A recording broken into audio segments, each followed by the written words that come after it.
నమస్కారం AC news కి స్వాగతం. ముఖ్యమంత్రి జగన్మోహన్ రెడ్డి ఎన్ని కుట్రలు చేసినా త్వరలో జరిగే ఎన్నికల్లో ప్రజలు ఓటు రూపంలో బుద్ధి చెప్పేందుకు సిద్ధంగా ఉన్నారని, తెలుగుదేశం కూటమి ప్రభుత్వం రాబోతుందని అద్దంకి శాసనసభ్యులు బొట్టిపాటి రవికుమార్ అన్నారు. పంగులూరు మండలం కొండమూరు గ్రామంలో శుక్రవారం ఎన్నికల ప్రచారంలో ఎమ్మెల్యే రవికుమార్ పాల్గొన్నారు. ముందుగా గ్రామంలో ఇంటింటికి తిరిగి ఎన్నికల ప్రచారం చేస్తూ తెలుగుదేశం పార్టీకి ఓటు ఎందుకు వేయాలో వివరించి వైసీపీ ప్రభుత్వంలో ప్రజలకు జరిగిన అన్యాయం గురించి తెలిపారు. అనంతరం ఆయన మాట్లాడుతూ గత ఎన్నికల్లో బాబాయిని చంపించి కోడికత్తి డ్రామాతో లబ్ధి పొందారని, ఈ ఎన్నికల్లో పెన్షన్లపై శవరాజకీయాలు చేసి లబ్ధి పొందాలని చూస్తున్నారని, రాష్ట్ర ప్రజలందరూ అన్ని గమనిస్తున్నారని, ఉమ్మడి ఆంధ్రప్రదేశ్లో పెన్షన్ వ్యవస్థను ప్రారంభించింది నందమూరి తారక రామారావు అని, 35 రూపాయలు ఉన్న పెన్షన్ 2000 రూపాయలకు పెంచిన ఘనత చంద్రబాబుకు దక్కుతుందన్నారు. జగన్ 1000 రూపాయలు పెంచి గొప్పలు చెప్పుకుంటూ ప్రజలను మరోసారి మోసం చేసేందుకు వస్తున్నారని రవికుమార్ విమర్శించారు.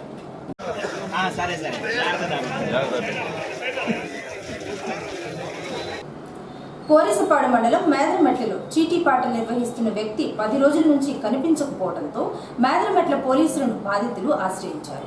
తమకు చెల్లించవలసిన నగదు చెల్లించకుండా పరారైనట్లు మేదరమెట్ల ఎస్ఐ అంబటి చంద్రశేఖర్ కు ఫిర్యాదు చేశారు.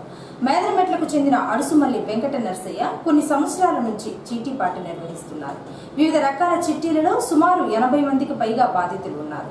ఈ క్రమంలోనే 5 నెలలుగా అతని వద్ద చీటీలు పాడుకున్న వారికి నగదు చెల్లించలేదు. దీంతో పాటు ఇప్పటి వరకు చివరి వరకు చీటీపాట పాడకుండా ఉన్న వారికి నగదు తిరిగి చెల్లించలేదు. 10 రోజుల నుంచి నర్సయ్య గ్రామంలో కనిపించకపోవడంతో ఆందోళన చెందిన బాధితులు శుక్రవారం పోలీసులను ఆశ్రయించి ఫిర్యాదు చేశారు. చీటీలతో పాటు కొంతమంది వద్ద కుమారుడిని అమెరికా పంపించేందుకు పెద్ద మొత్తంలో నర్సయ్య అప్పు చేశారు. అందరికీ సుమారు 4 నుంచి 5 కోట్ల రూపాయల వరకు చెల్లించాల్సి ఉంటుందని బాధితులు తెలిపారు. తమకు న్యాయం చేయాలని బాధితులు పోలీసులను వేడుకున్నారు.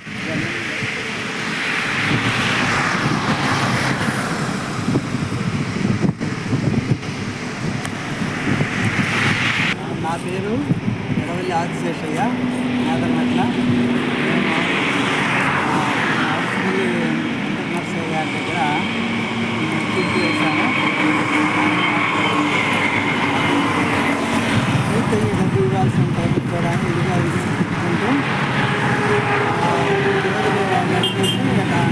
కంపెనీలు కోర్టుకి ఏం చేసినా కూడా ఎక్కడ కూడా రెస్పాన్స్ లేదు. స్విచ్ ఆఫ్ దీంతో విసుగు చెంది ఏం చేయాలో తోచగా ఇంకా పోలీస్ స్టేషన్కి వచ్చి ఇట్లా మమ్మల్ని మోసం చేసి ఆయన ఇప్పటికి పారిపోయాడని చెప్పేసి కంప్లైంట్ చేశాను.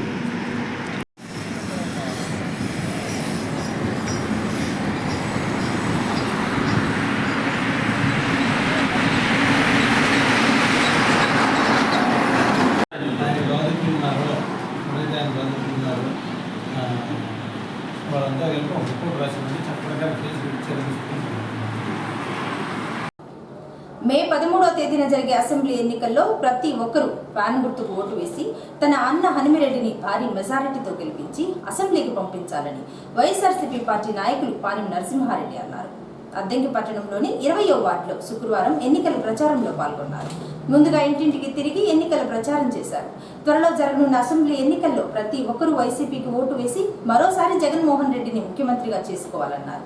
అలాగే బల్లికొరువు మండలం నక్కబొక్కలపాడు గ్రామంలో ఎమ్మెల్యే అభ్యర్థి పానెం హనుమిరెడ్డి ఎన్నికల ప్రచారంలో హాజరై ఇంటింటికి తిరిగి మే 13వ తేదీన జరిగే ఎన్నికల్లో ప్రతి ఒక్కరూ ఫ్యాన్ గుర్తుకు ఓటు వేసి తనను భారీ మెజారిటీతో గెలిపించాలని పిలుపునిచ్చారు. అద్దంకి నియోజకవర్గం అభివృద్ధి వైసీపీతోనే సాధ్యమని, తిరిగి మరలా అధికారంలోనికి వచ్చిన వెంటనే వాలంటీర్ల వ్యవస్థ తీసుకుని వచ్చి సంక్షేమ పథకాలు నేరుగా ఇంటికి అందించడం జరుగుతుందని హనుమిరెడ్డి చెప్పారు.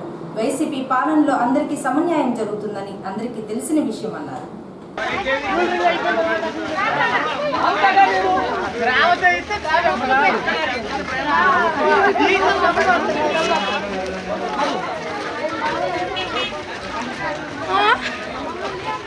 టాటాస్ లో రావాలి భయ్యా.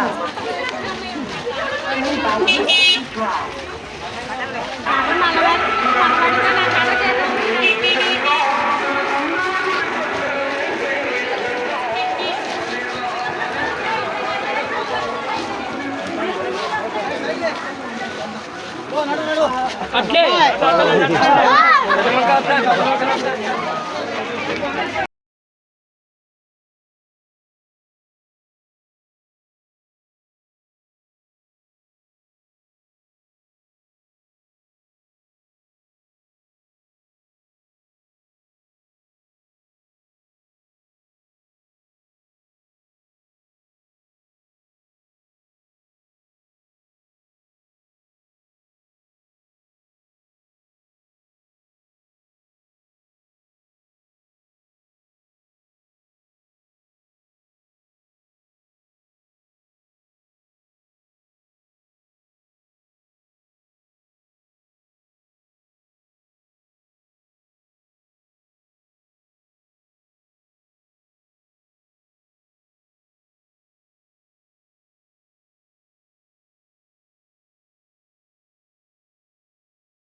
Public service is a serious duty.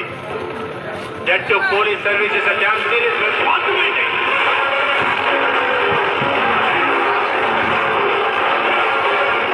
కానీ ఒక చిన్న చేంజ్ ఈసారి కుమారుడు గుర్రం మీద వస్తాడని చెప్పు.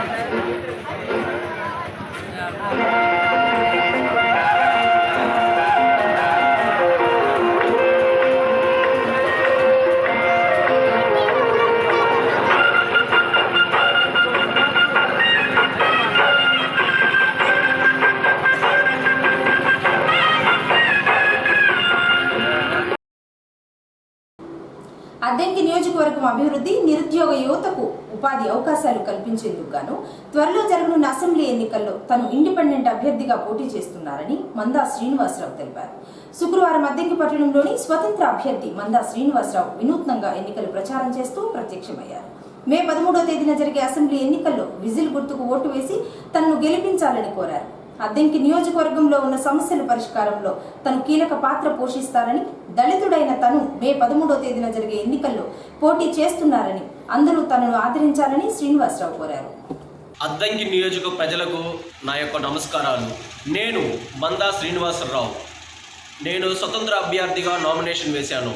ఎమ్మెల్యేగా పోటీ చేస్తున్నాను. మన అద్దంకి నియోజకవర్గం డెవలప్ చేయడానికి ఒక యువకుడిగా నేను మీ ముందుకు వచ్చాను. పల్లె గ్రామాలకు వెళ్ళే రోడ్లు సరిగా లేనందున ఎంతోమంది యాక్సిడెంట్స్కి గురవుతున్నారు, ఎంతోమంది చనిపోతున్నారు. కొన్ని పల్లె గ్రామాల్లో వాటర్ ప్రాబ్లమ్స్ ఉన్నాయి. నీరు లేక పట్టణాలకు వచ్చి ఆటోల్లో బైక్ మీద తీసుకువెళ్తున్నారు. కనుక వారందరికీ నీరు అందించేలాగా మనం తోడ్పడదాం. అలాగే జాబ్స్ లేవు, కంపెనీస్ లేవు, టెక్నాలజీ పెరుగుతూ పోతుంది. కానీ మన అద్దెంకి నియోజకవర్గం ఏమాత్రం ముందుకు వెళ్ళడం లేదు.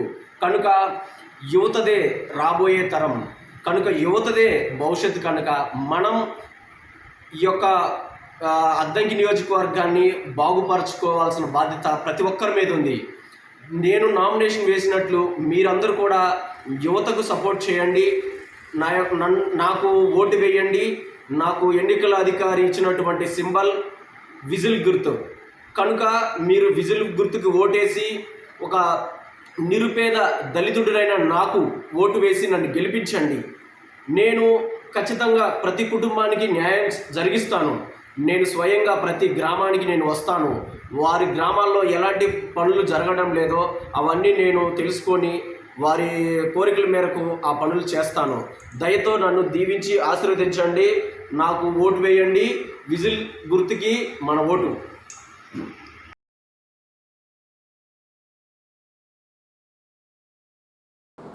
తెలుగుదేశం పార్టీ హయాంలో కడపలో హౌస్ 90% పూర్తి చేస్తే జగన్ మిగిలిన 10% పనులు పూర్తి చేయలేకపోయారని అద్దెంకి ఎమ్మెల్యే రవికుమార్ విమర్శించారు.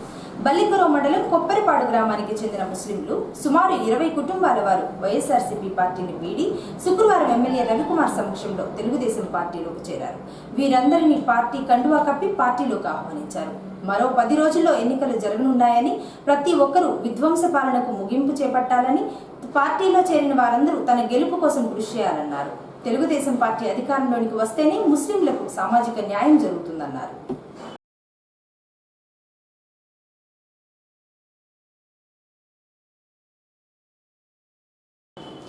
ఏసీ న్యూస్ ఇంతటితో సమాప్తం. నమస్కారం.